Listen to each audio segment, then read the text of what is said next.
If you want to start a new reading or just want to read something different, these are some books I recommend to you, and I love the process of reading them. So, what is reading without expectations like? I'm Dani, by the way. Welcome to my archives. I discovered recently that doing something or doing anything without expectations in general, it's just another experience or turns the experience of what you're doing even better than what could actually be. And giving this mindset to reading, it turns out the experience of the book even better, because if I don't put unnecessary thoughts into the reading or the story I'm reading, it turns out that I enjoy more the development of the story or what the author is telling me. So it's just a way of let the author and the story indeed give me everything they have, and just let it be without getting any expectations out of it. Reading without expectations has let me get surprised of books that I didn't know it could be that surprising. So here you go, a humble list of books that got me by surprise in the good way. So, number one, Maybe in Another Life by Taylor Jenkins Reid. If you're into the topic of the existence of multiverses, of the premise that something might be different in another life of yours, this book might be of your liking. If one of the stories you definitely don't know what to expect, it's about a woman showing you the two different lives she turns out living due to a single decision she made in the present moment. After this decision, the book divides between the two of her lives and what she goes through in both of them. I truly love the narrative of Taylor Jenkins Reid in this book, and after I read The Seven Husbands of Evelyn Hugo, I was really not disappointed about what she goes through in this book, and I loved it totally. I couldn't put it down, and how she encapsulates both lives of our main character is just really beautiful, the narrative in there. The plot of Poe's life is wonderful, and it makes you wonder about all the things or all the decisions you have made this far in your life and what could have been totally different if you made another choice, of if you made maybe the right choice or the wrong choice. And reading all the possibilities as an extension of the character, it feels special, like you're contemplating something sacred of her that you're the only one who knows about. And that is just beautiful. I loved everything about this book. I couldn't put it down.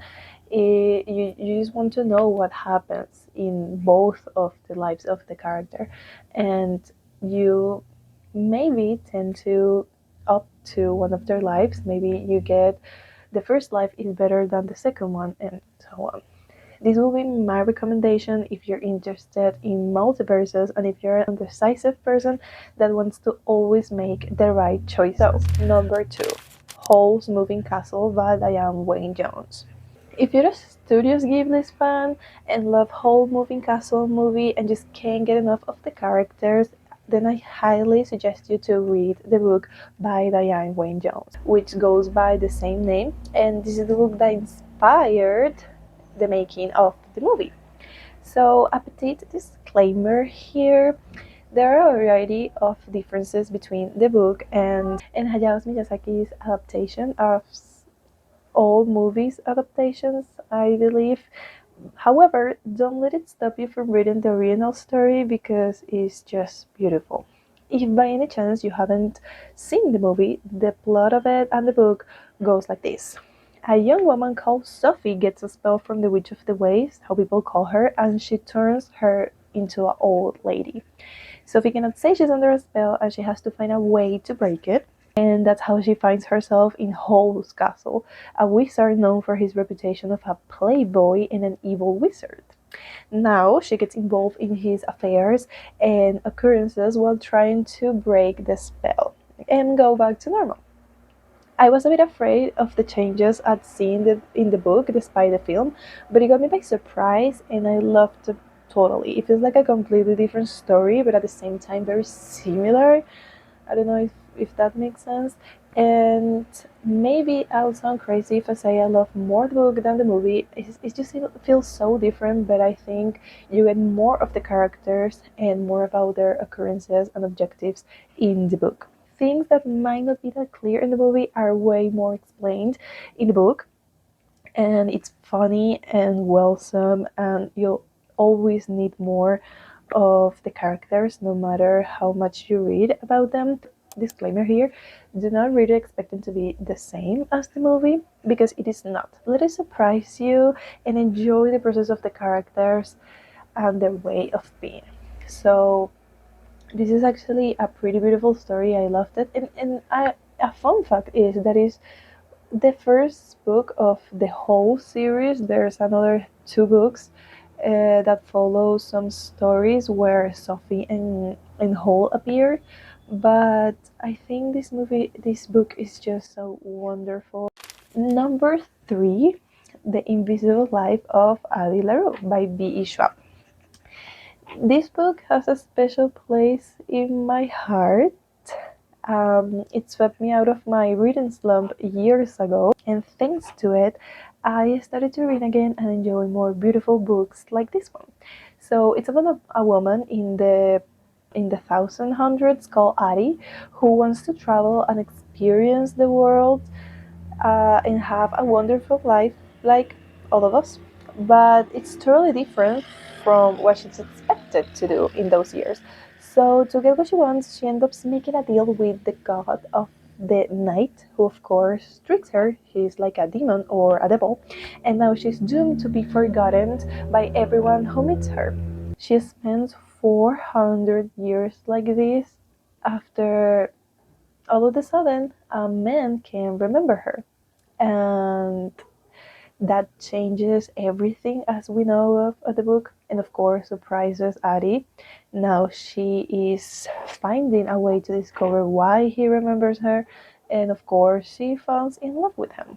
The narrative of this book is wonderful. The story, the characters, and all the adventures Addie gets throughout are beautiful, but at the same time mesmerizing. You see her cry, being happy for short moments, and trying to live without losing her soul to the devil, getting hard not to root for her and the way her life is going, because you see her go through so much, and you get this sentiment of nostalgia with her, because she's just trying to live and not lose her soul. It's one of the most amazing stories I ever read this far in my life, and it's always going to be one of my favorite ones now.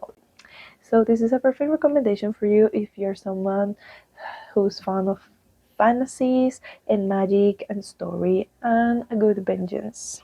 Number four, Better by Far by Hazel Eyes. Saying this book is good feels like a blasphemy, because good is not enough. It is beyond marvelous. And that life that I came through a book as good as this one is just different from all the books I've read before. And over the course of my life, I have read fantasy, thriller, and dystopian stories, but nothing ever felt like this book before. Yes, I have found wonderful books during that lapse and after reading this one, of course, but there's something special about Better by Far, the way it's narrated, the story of the main character, and how Hazel tells it. I started it having in mind that it will be just another cliche romance, so I let it be. But when I talk about getting surprised by a book, this book is the one I wanted to think about. The premise of it is that following a breakup, Kate, our main character, and Finn decides to keep their house until the lease runs out in 12 weeks, alternating week by week so that they are occupying the same space but never at the same time. And now Kate seems to untangle an amount of grief she didn't know someone was capable of. Even though the romantic relationship of the principal character or the main character is what introduces us to this book, it's more than just that. Okay, Hazel Eyes not only talks about love in here, but also about grief and loss of losing a partner due to a breakup and about losing someone special to you due to their death. How grief can contaminate your body if you don't embrace it, and what also does to your relationships and your mind, and how a current trauma can bring back memories of another one or a past one that you never got over. In this book, she also gives you this feeling that sometimes you don't have or you don't need the answers, but to forgive and move on and keep in mind that you cannot change what happened, of course, and maybe it's not your fault either, but either way, you have the responsibility to take care of your emotions and anger and your sadness. Now, I recommend this to you if you're going through a breakup or you are getting into one or lost someone special and want to feel understood and listened to. It's just one of those books you carry with you once you finish it, and I would like to erase my memory and just read it again because it's so wonderful. I cried, I laughed, and it just makes you have this feeling of if what you're doing is right, of if you're just got over things you never thought you got over. And it's just a beautiful retrospection book. Number 5, Problematic Summer Romance by Ali Hazelwood. I believe this is the most normal book in this list. It is a cute romance. This is the type of book that you read when you want to be entertained and have a good time. It is not something out of this world or just, a classic literature, no, but it's really fun. So it follows Maya, who has to interact again with her brother's best friend during a summer vacation because of her brother's wedding. Now, the thing here is that he's way older than her, so a relationship between them could seem problematic. And even though he has made clear he doesn't want to be with her, his intentions of hiding what he feels are null. Now, how much older is he? I found this really particular because my top, like, I think I could just date someone older like me if they are like 10 years older tops, and he's 15 years older than her, and you might think this is a problem or something, but I don't know, man. This is the plot of the book. This premise, and that's exactly what this premise bring out of the surface, and is, can your age be an impediment to love and being with the person you love or you're in love with? They will find out, Maya and Connor, in this book, and you can have your own opinion about it after you finish it. And I read I read this in the perfect moment. I wanted to read a real romantic comedy, and Maya and Connor's story was perfect for me. The banter, their dynamic, and how they thrive on the vacation is so whimsical to see. I relate to Maya every time. She feels like a very real person who understands a lot of the aspects of life, even though she's young, but she doesn't let it destroy her or block her from what she wants to do. She goes to a lot of trauma, and she has these anger issues that I can relate with. And even though he's way older than her, you can see this dynamic in a very healthy way. He never tries to approach her or victimize her, and they feel so natural and like best friends, and that's the idea of it. I think that's why it feels so good in this book, this age gap. And of course it's consensual. She's an adult, so it's okay. And whether the age gap is questionable or not, I felt both were meant to be the entire time I read this book. I don't know. Maybe if it was written in another way, it could be awful. But I think it was really beautiful, the story of both of them. Now, the book felt as humanly as possible, and sometimes unreal because there's no way a man like Connor Hagness exists in real life. It is a book when you want to be entertained, as I said, and to love and have faith in finding your true love one day. It's one of the greatest rom-coms I've read, and I will highly recommend them to you if you like to read romance and rom-coms and you're into the age gap things and brother's best friend. Also, how Ali Hazelwood tells it, it's really beautiful. I mean, it feels so millennial, Gen Z, and it's really entertaining. It's really entertaining and funny. I laughed a lot, and also how she described the vacation, the places they are. It's placed in Italy and in Sicily, and it's really beautiful because you feel there. How she describes everything, you feel in there, like you're enjoying the vacation with them, and it's so beautiful how she describes all the ambient and the scenes. I felt there all the time, and I didn't want to get out of the book because it was like getting out from the vacation or coming back from the vacation, and it feels so natural and well written. I loved every of it. I hadn't read a Ali Hazelwood book from ages ago. I just read The Love Hypothesis and I liked it, but it wasn't like a good book for me. It just was good. And this one I loved completely. It's just a reread. Totally. So, this is my humble list of books by far. I hope these recommendations find you in the right moment, just as they found me, and you get the opportunity to enjoy them as much as I enjoy them, or a little bit at least.